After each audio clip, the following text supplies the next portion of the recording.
안녕하세요, 여러분. 오늘 밤 우리는 시간을 거슬러 1759년 여름의 창경궁 앞에서 다시 만나게 됩니다. 나는 15살. 지금 여러분의 시간 감각으로 말하면 중학교 2학년 아이에 불과했죠. 손에 쥔 부채가 땀에 젖어 축축해질 정도로 손바닥이 떨리고 있었고, 말을 타고 흔들리던 길의 먼지는 아직도 코끝에 남아있는 듯합니다. 어린 내게도 분명했어요. 이 길은 그냥 길이 아니었습니다. 돌아갈 수 없는 길, 한번 들어서면 평생을 바꾸게 되는 문턱 같은 느낌이었죠. 아마 살아남지 못할 거예요. 자문했던 말이었지만 그때는 아직 그 뜻을 이해하지 못했습니다. 그저 뜨겁고 무거운 여름 공기만이 나를 감싸고 있었죠. 편안해지기 전에 잠시 시간을 내어 동영상에 좋아요를 누르고 구독도 해주세요. 물론 제가 하는 일이 정말 마음에 드신다면요. 그리고 지금 보고 계신 여러분, 계신 곳과 현지 시간이 몇 시인지 댓글로 적어주세요. 전국 어디든 해외 어디든 여러분의 시간을 함께 듣는 게 저는 참 좋더라고요. 자, 그럼 불을 끄고 선풍기를 켜서 살짝 웅궁거리는 소리를 만들어 두세요. 오늘 밤 이야기를 시작해 볼까요? 창경궁의 담장은 생각보다 높았습니다. 그리고 생각보다 차가웠습니다. 한여름 햇빛을 오래 받은 돌이 오히려 열기를 모두 흡수한 뒤 내게만 냉기를 내뿜는 듯 했으니까요. 나는 감에서 내린 뒤 천천히 걸음을 옮겼습니다. 발끝에서부터 머리까지 차례로 긴장이 올라오는 느낌이었죠. 김씨 아가씨, 이쪽으로 드십시오. 궁녀의 목소리는 정중했지만 따뜻한 온기는 거의 없었습니다. 마치 훈련된 새가 내는 기계적인 울음 같았어요. 그 뒤를 따르며 나는 내 나이를 곱씹었습니다. 15. 아무리 생각해도 이곳은 아이가 있을 곳이 아니었죠. 하지만 조선의 법도는 내게 아무런 의견을 묻지 않았습니다. 문득 이런 말이 떠올랐습니다.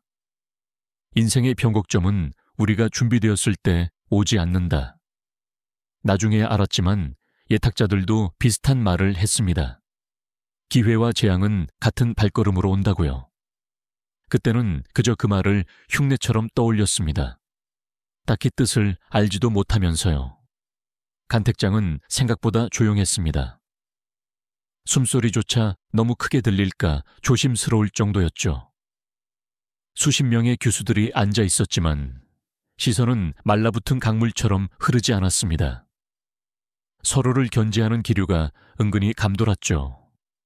그 나이에 이미 정치적 긴장을 읽어낼 수 있었다는 게 지금 생각하면 이상합니다. 하지만 궁은 그만큼 공기가 날카롭게 서 있었습니다. 그리고 그때 66세 영조가 걸어 들어왔습니다. 냉정하게 말해 내가 본 가장 나이가 많은 노인이었습니다. 백발은 반짝였고 걸음은 천천히, 그러나 분명히 권력자의 그것이었죠. 때로는 천천히 걷는 것이 더 무섭다는 걸 저는 그날 처음 배웠습니다. 모든 발걸음이 누군가의 운명을 결정하는 것처럼 느껴졌으니까요. 세상에서 가장 깊은 것이 무엇이냐? 영조가 질문을 던졌습니다. 나는 놀랐습니다. 관습적인 절차만 있다고 들었는데 질문을 직접 던지다니. 첫 번째 교수가 답했습니다. 산이 깊사옵니다. 많이들 하는 말이었죠. 두 번째 교수는 물이 깊사옵니다 라고 말했습니다. 고만고만한 답들이 흘러나올 때 내 심장은 이유 없이 더 빨리 뛰기 시작했습니다. 어째서인지 모르지만 나에게도 물어볼 것 같다는 예감이 스쳤습니다. 예감은 보통 지나가는데 그날은 정확했습니다. 영조의 눈이 내 앞에 멈췄습니다. 그대는 무엇이 가장 깊다 생각하느냐? 순간 머릿속이 텅 비는 느낌이었어요. 하지만 내 입은 스스로 말했습니다. 인심이 가장 깊사옵니다. 전하, 사람의 마음, 보이지 않아서 더 깊고 닿을 수 없어서 더 멀며 헤아릴 수 없어서 더 무서운 것. 나조차도 그 말의 전부를 이해하진 못했습니다. 하지만 그 순간 영조의 눈빛이 아주 잠시 흔들렸습니다. 그 찰나의 흔들림이 내 인생을 바꿨다는 걸 몇 년 뒤에서야 깨달았죠. 사실 당시 나는 목화꽃이 좋아서 목화꽃이 아름답다고 대답한 것도 그냥 내 마음대로였어요. 뒤늦게 알고 보니 목화는 국가의 중요한 산업 작물이고 당대 실학자들 사이에서도 국가의 이로운 꽃이라는 상징이 있다고 합니다. 어쩌면 영조는 나보다 먼저 그 의미를 읽었겠죠. 그날 나는 단지 내 감상만 말했을 뿐인데 말이에요. 학문적으로는 상징성과 실용성의 충돌이라는 흥미로운 논쟁도 있을 수 있을 겁니다. 그러나 그때의 나는 그저 예쁜 걸 좋아하는 아이였을 뿐입니다. 그런데 운명은 별것도 아닌 말에 반응의 방향을 틀곤 합니다. 제가 나중에 알게 된 흥미로운 사실이 하나 있는데 조선 사람보다 고양이가 궁궐에서 더 오래 살아남은 경우가 자주 있었다는 겁니다. 그만큼 황궁과 권력의 자리는 불안정했죠. 제 삶이 그토록 오래 이어진 것은 지금 생각해도 참 아이러니합니다. 마침내 혼례가 거행되던 날, 나는 새하얀 연무가 피어오르는 명정전 앞에서 왕비가 되었습니다. 66세의 남편, 15세의 아내, 말도 안 되는 조합. 하지만 궁은 원래 그런 곳입니다. 느낌이 아니라 결론만 존재하는 곳. 그 순간 나는 누군가의 아내가 되었고, 누군가의 할머니가 되었으며, 누군가의 정치적 선택지가 되었습니다. 그리고 그 자리에서 처음으로 확신했습니다. 이곳에서는 단 한 걸음도 내 뜻대로 걸을 수 없겠구나. 그럼에도 걸어야만 했습니다. 그게 15살의 나 궁으로 향한 어린 소녀의 시작이었습니다. 왕비가 된 첫날 밤, 나는 내 무릎이 얼마나 차갑게 식어 있는지 깨닫고서야 비로소 내가 어디에 서 있는지 실감할 수 있었습니다. 나라는 아이는 이제 더 이상 세상에서 아이라고 불릴 수 없었습니다. 창문 너머로 바람이 지나갈 때마다 얇은 창호지가 떨렸고 그 떨림이 고스란히 내 심장에 닿아 와 툭툭 울렸습니다. 궁은 겉으로 보기에는 화려하고 고요했지만 실은 끝없이 나를 삼키려는 생물 같았습니다. 마치 오래된 나무처럼 땅속 깊숙이 뿌리내려 꿈틀거리는 거대한 무언가. 그 속에 갓 심겨진 작은 모종 하나가 바로 저였죠. 아무리 바람을 피해 몸을 웅크려도, 아무리 숨을 얇게 쉬어도, 숨만 쉬어도 들키는 곳. 그게 궁이었습니다. 영조는 나를 총애했습니다. 하지만 동시에 영조의 시선은 언제나 왕처럼 움직였죠. 애정과 의무가 섞인 눈빛. 어떤 날은 따뜻했고 어떤 날은 돌부리처럼 단단했습니다. 처소에서 나올 때는 고개를 너무 숙이지 마시오. 영조는 내 걸음걸이, 내 말투, 내 미소, 내 숨결까지 살폈습니다. 왕비라는 자리는 단 한 번의 실수로도 무너지는 자리라 했습니다. 그러니 나는 어딜 가나 스스로를 다잡아야 했습니다.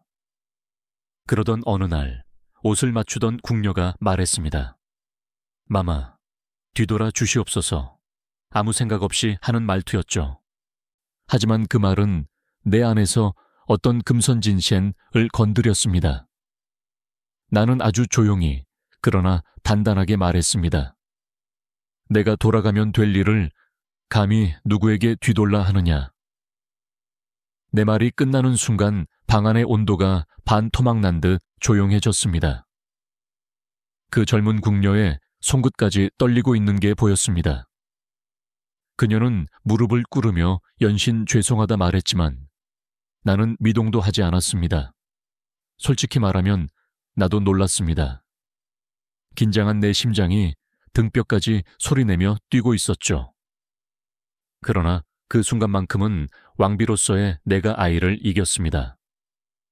한 번의 허술함도 허락하지 않는 곳, 그곳에서 살아남는 법을 본능적으로 깨닫고 있었던 겁니다.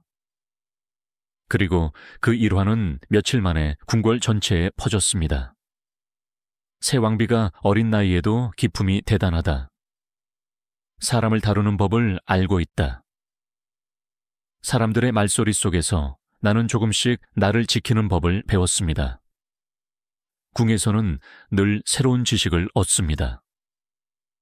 그 중에서 지금도 이상하게 기억 남는 것 하나가 있습니다. 궁중의 대감들이 쉴 틈 없이 논쟁하던 주제가 있었는데요. 바로 호랑이는 뼈가 차가운가 뜨거운가 하는 문제였습니다. 정말 엉뚱하죠? 그런데 이게 조선시대 학자들에게 꽤 중요한 논쟁이었습니다. 어떤 이는 차갑다며 음기인치의 상징이라 했고, 다른 이는 뜨겁다며 왕권의 상징이라 우겼습니다. 저는 그저 속으로 생각했죠. 둘 다 만져보지 않았으면서 왜 저렇게 열심일까? 하지만 학문이라는 게 원래 그런 모양입니다. 보이지 않는 것을 붙잡으려 할수록 더 뜨거워지니까요. 이상하게 들리겠지만 그날의 토론은 제가 훗날 겪게 될 권력의 논쟁들과 비슷했습니다. 모두 정답이 없는 것을 두고 끝없이 싸웠다는 점에서 말입니다. 나는 왕비로서의 역할을 충실히 해야 했습니다. 경복궁 예터에서 열린 친잡례를 주관하던 날, 수천 명의 눈이 내 작은 움직임 하나를 따라가는 것을 느꼈습니다. 마치 조선이라는 나라 전체가 내 손끝을 보고 있는 것만 같았죠. 비단 소매가 바람에 스치는 소리, 땅을 밟을 때마다 들리는 가벼운 모래의 바삭한 마찰, 사람들의 숨결이 뒤섞여 만드는 묘한 떨림까지 모든 감각이 날카롭게 살아있었습니다. 왕비로서의 하루하루는 그야말로 끊임없는 긴장과 연습의 연속이었습니다. 웃음은 어느 정도, 고개 숙임은 어느 정도, 걸음의 넓이는 어느 정도.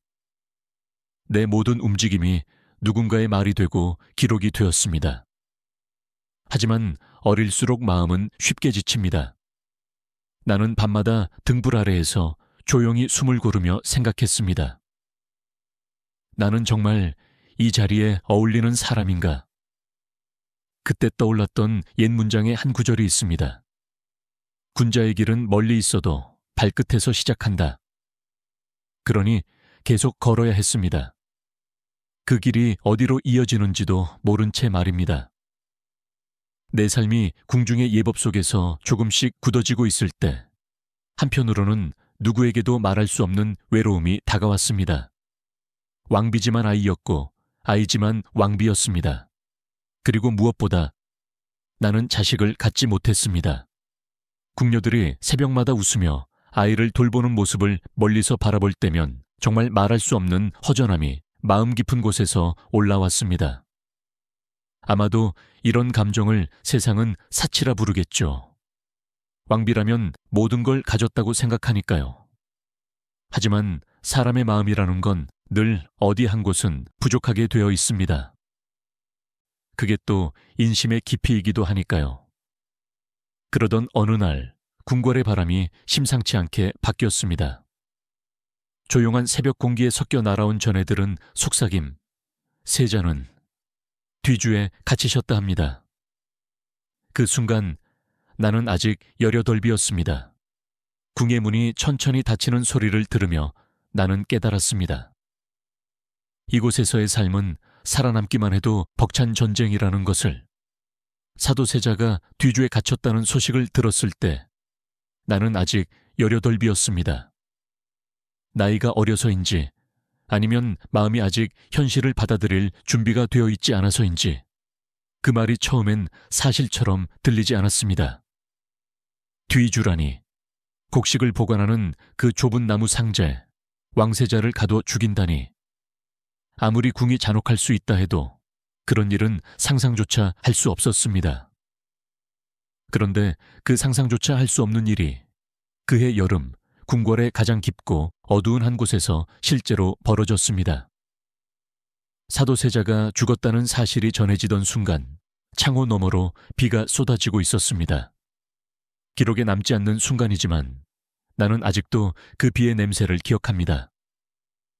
젖은 흙 냄새, 무거운 공기, 그리고 축축한 바람이 피부에 달라붙던 느낌. 궁 전체가 울고 있는 것만 같았죠. 나는 그 사건의 중심에 있지 않았습니다.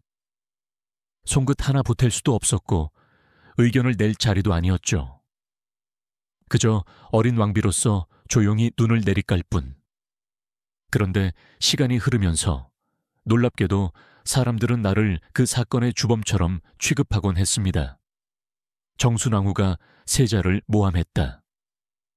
어린 왕비가 중전의 자리를 지키려고 세자를 제거했다. 그런 말들은 마치 안개처럼 피어올라 사라지지 않았습니다. 하지만 여러분, 내 나이를 떠올려 보세요. 18. 그 나이에 무슨 권력이 있었을까요? 영조가 나를 사랑했다 해도 나는 자식도 없었고 궁중 세력과도 거리가 먼 존재였습니다. 세자가 죽는다고 해서 내가 얻을 것이 무엇이었을까요? 오히려 왕실 전체가 혼란에 빠져 내 자리도 더 위험해지는 일이었죠. 그런데도 소문은 끈질기게 맴돌았습니다. 세상 사람들은 늘 비극에 누군가의 그림자를 얹고 싶어 하니까요. 그게 인간 본성인지 혹은 정치의 본질인지 아직도 확답하기 어렵습니다. 학자들은 이런 현상을 두고 권력 공백 이론마이라고 부른다죠. 큰 사건이 터지면 설명할 수 없는 틈을 사람들은 누군가의 의도로 메꿉니다. 그게 비합리적이어도요. 세손 훗날의 정조는 그 당시 겨우 7살이었습니다. 그러나 그 아이의 눈은 이미 어른처럼 깊고 차분했습니다. 나는 내 손잡벌 되는 그 아이를 돌보아야 했습니다. 그 아이는 세자보다 어렸고 궁의 어느 누구보다 위태로운 존재였죠. 아버지를 잃고 장차 왕이 될 몸이며 수많은 세력들이 탐내거나 두려워하는 한 사람이었으니까요. 그런데 신기하게도 정조는 나를 꽤 신뢰했습니다. 나중에 홍인환이 세손의 대리청정을 막으려 할 때 정조는 직접 내게 찾아와 속삭였습니다. 대비마마, 홍인환 말이 수상합니다. 정조의 음성은 조용했지만 단단했고 나는 그 아이가 오직 진심으로만 나를 바라보고 있음을 느낄 수 있었습니다. 사람의 마음이 깊다는 걸 그 나이에 스스로 깨달은 걸까요? 정말 신기한 아이였습니다.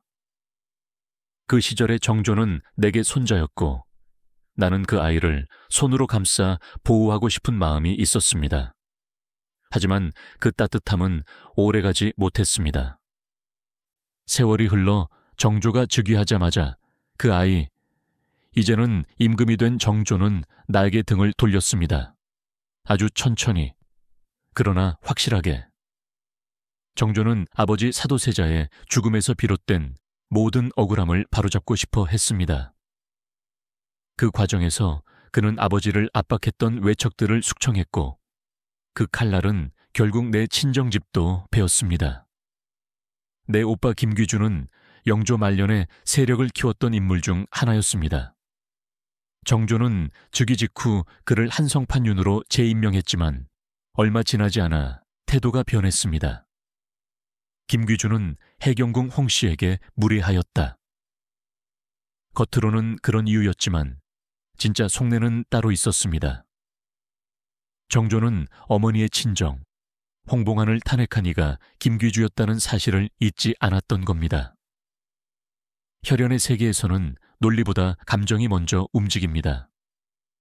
학자들은 이런 현상을 가계 정치의 함수라고 부른다죠. 권력이 혈연에 의해 배치되는 구조.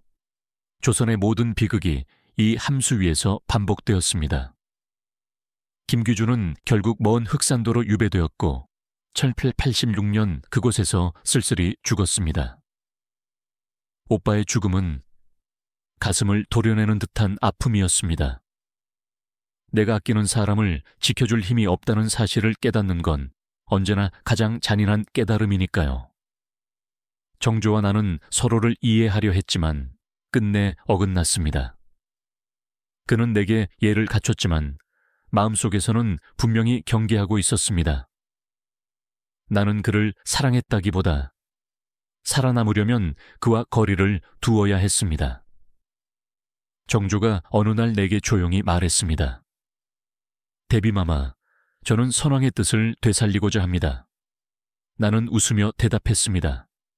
그대의 뜻이라면 따라야지요. 하지만 속으로는 생각했죠. 그 뜻 안에 나는 없겠구나. 그리고 그 예감은 정확했습니다. 시간이 지나면서 나는 내 주변에 아무도 남지 않게 되는 경험을 반복했습니다. 궁은 사람을 빠르게 소모했습니다. 스승도, 벗도, 혈육도 한순간이면 사라질 수 있었죠. 그 덕분에 이상한 사실을 하나 알게 되었는데 궁궐에서 40년 동안 제자리를 지킨 유일한 존재가 고목구무이라는 겁니다. 사람보다 나무가 오래 살아남는 곳, 그게 조선의 궁궐이었습니다. 그 말을 듣고 어찌나 허탈하게 웃었는지 모릅니다. 그래, 나무는 적어도 편을 갈지 않으니까. 이런 농담을 하기도 했죠. 그리고 마침내 1800년 정조가 세상을 떠났다는 소식이 전해졌습니다. 나는 그 순간을 잊지 못합니다. 한 시대가 무너지는 소리, 세상이 천천히 기우는 느낌, 그리고 또다시 권력의 소용돌이가 나를 향해 돌아오는 기척. 나는 56세의 나이로 다시 조선의 정점에 서야 했습니다. 정조가 갑작스레 세상을 떠난 그날, 나는 내 손등이 얼음처럼 차가워지는 걸 느끼며 천천히 자리에서 일어났습니다. 기력이 빠져나간 건 아니었습니다. 그저 이제 또다시 시작되는구나. 그 오래된 소용돌이 속으로 내가 밀려 들어가고 있구나. 그 사실을 너무 정확히 알고 있었기 때문이죠. 순조는 겨우 11살이었습니다. 작고 여린 아이의 눈동자는 아직 세상을 믿는 온기가 남아 있었습니다. 하지만 그 온기는 곧 얼어붙게 되겠죠. 그리고 그 아이 곁에 서야 할 사람은, 다시 말해 조선을 지탱해야 할 사람은 바로 나였습니다. 그래서 나는 대왕대비로 승격되었고 다시 수렴청정을 시작했습니다. 하지만 이번에 수렴청정은 예전과는 완전히 달랐습니다. 정조의 시대는 끝났고 그가 구축해온 모든 장치는 이제 내 앞에서 무너져 내리고 있었습니다. 나는 그것을 지켜보며 선택해야 했습니다. 무너지는 걸 바라만 볼지, 아니면 다시 쌓아 올릴지. 정조의 장래가 끝나기도 전에 나는 흔들리는 조정의 균형을 붙잡기 위해 움직였습니다. 언문 교지를 직접 내려 정사를 시작하고 심환지를 영의정에, 이시수를 좌의정에 앉혔습니다. 모두 노론 벽파의 핵심 인물들이었죠. 많은 이들이 나를 비난했습니다. 국상 중에 인사를 단행하다니 전례에도 없는 일이다. 정조의 사람들을 모조리 몰아내려 한다. 하지만 여러분, 궁중에서 전례란 편할 때만 부르는 이름입니다. 정말로 나라의 중심이 흔들릴 때 전례는 흔히 첫 번째로 버려지는 종이 조각이었죠. 그 사실을 아는 사람들은 두세 명밖에 없었습니다.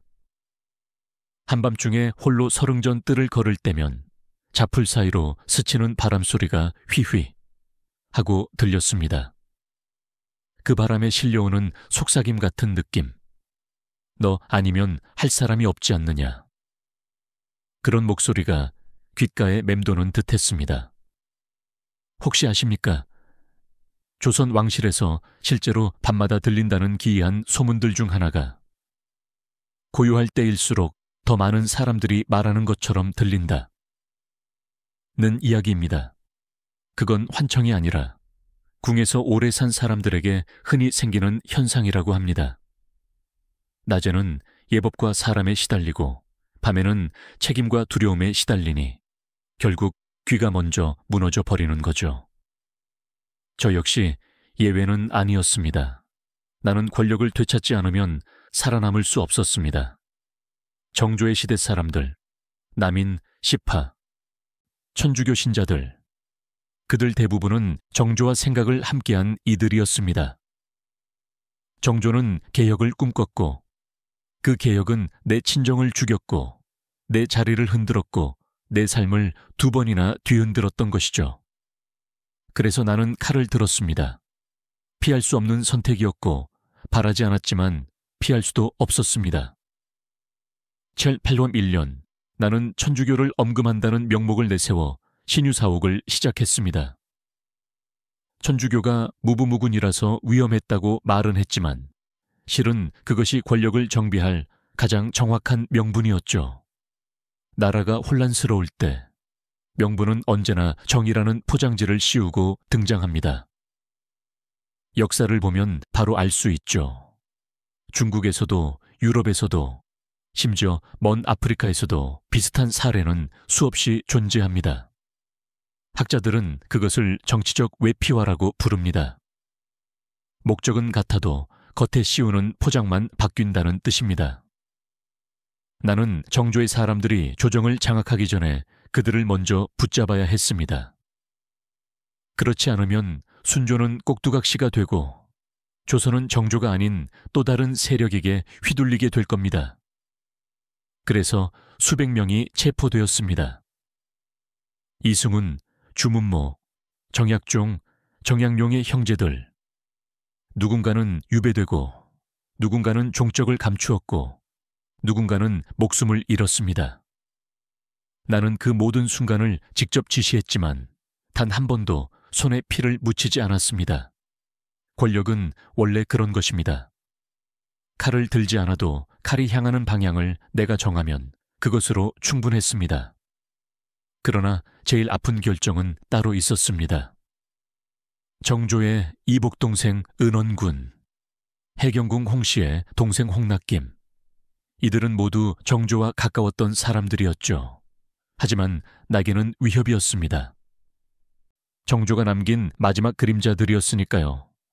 처벌을 내릴 때 사람들은 말했습니다. 대왕 대비마마, 이 정도면 충분하지 않습니까? 나는 고개를 저었습니다. 충분함은 과거를 밀어낸 뒤에나 오는 것이요. 그렇습니다. 나는 정조의 시대를 지우고 싶었습니다. 아픈 기억이었고 내 오빠를 빼앗아간 시대였고 내게 영원히 사라지지 않을 상처를 남긴 시대였으니까요. 그 시절 나는 매일 새벽마다 검은 참새들이 나무 위에 모여 지저귀는 소리를 들었습니다. 궁궐에 사는 참새들은 다른 곳보다 소리가 더 날카롭다고들 합니다. 먹을 것이 풍부해서가 아니라 늘 사람의 눈치를 보기 때문이라고요. 생존 본능이 소리를 바꾸는 겁니다. 그건 나도 마찬가지였습니다. 대왕 대비로서 내 결정 하나하나가 조선을 흔들었습니다. 하지만 아이러니하게도 그 결정들은 나를 더 고독하게 만들었습니다. 심환지조차 때로는 나를 두려워했고 이시수는 내 뜻을 따르면서도 내 얼굴을 똑바로 보지 못했습니다. 사람들은 내 앞에서 예를 갖추었지만 그들의 시선에는 공포가 깃들어 있었습니다. 왕이었던 적도 없고 전쟁을 지휘한 적도 없고 칼을 휘두른 적도 없는 한 여인이 조선의 권력 전부를 움직이고 있었던 겁니다. 내 스스로도 믿기 힘들 정도였죠. 그러나 권력은 영원한 자리가 아닙니다. 1804년 순조가 성년이 되어 친정을 선언했습니다. 내가 쥐고 있던 권력은 서서히 손가락 사이로 빠져나갔습니다. 그리고 그 뒤에서 움직인 사람은 안동 김씨의 김조순. 정조가 생전에 순조의 왕비로 들였던 여인의 아버지였습니다. 정조는 죽기 직전 내 세력을 견제하기 위해 그 가문을 끌어들인 것이죠. 결국 김조순이 조정을 압도했고 그 세력 아래에서 벽파 내 사람들은 하나둘 무너졌습니다. 궁이라는 곳은 참 잔혹합니다. 어제의 권력이 오늘은 지워지고 오늘의 칼은 내일은 녹이 슬죠. 그 사실을 누구보다 잘 알던 나는 그럼에도 조용히 자리에 앉아 세상이 바뀌는 것을 지켜볼 수밖에 없었습니다. 그리고 마침내 내 이름 앞에서 권력이라는 두 글자가 천천히 지워지기 시작했습니다. 권력이 밀려나기 시작한 순간 나는 하늘을 올려다보며 아주 오래된 습관처럼 스스로에게 물었습니다. 이제 나는 어디에 서 있는가?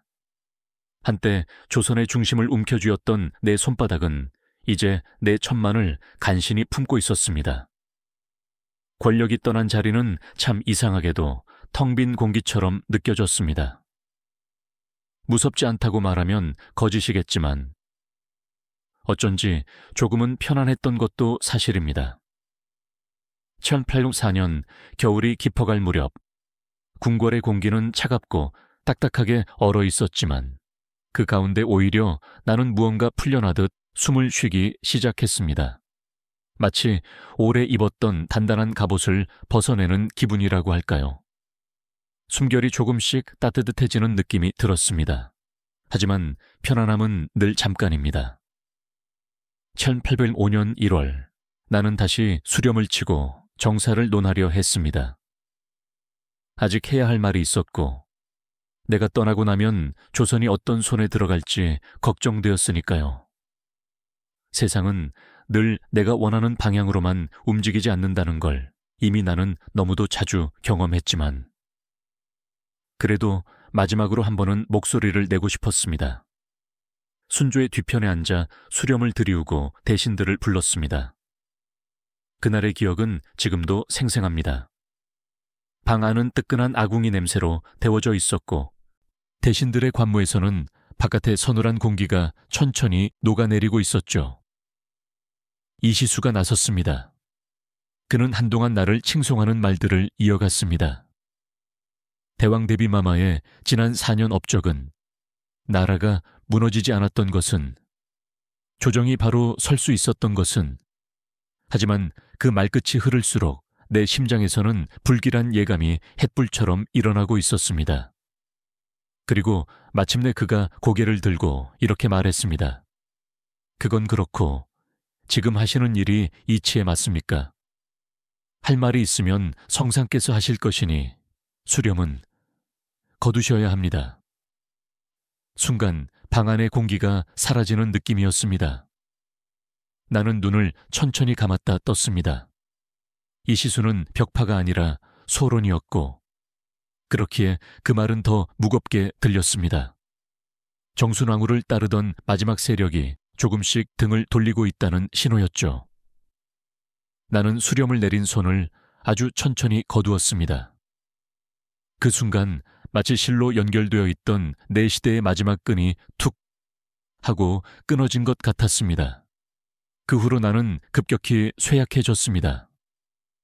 궁녀들은 내게 따뜻한 죽을 나오고 약방에서는 인삼과 꿀을 더 진하게 달여 보냈지만 몸이 다시 일어설 생각을 하지 않았습니다. 사람이 지칠 때는 몸이 먼저 무너지는 게 아니라 마음이 먼저 스스로 자리를 비우는 법입니다. 1805년 1월 12일 창덕궁 경복전에서 나는 조용히 눈을 감았습니다. 특별한 고통도 없었고 누군가를 부르지도 않았습니다. 그저 아주 긴 시간 동안 달려온 발걸음이 마침내 멈춰 섰을 뿐입니다. 그리고 나는 영조가 잠들어 있는 원으로 옮겨졌습니다. 15세 소녀였던 내가 61세 대왕대비가 되어 마침내 한 사람의 곁으로 돌아온 셈이었죠. 기묘한 일입니다.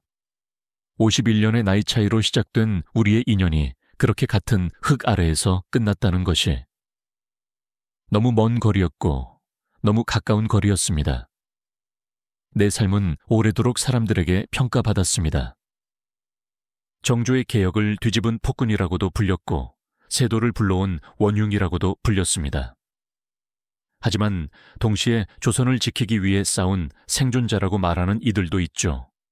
솔직히 말하자면 나는 어느 쪽으로도 온전히 설명할 수 없는 사람입니다. 그저 주어진 시대 속에서 살아남기 위해 매일 발끝으로 걸어야 했던 한 인간이었을 뿐입니다. 내가 권력을 잡았던 이유를 누군가는 복수라고 말하고 누군가는 야망이라고 말합니다.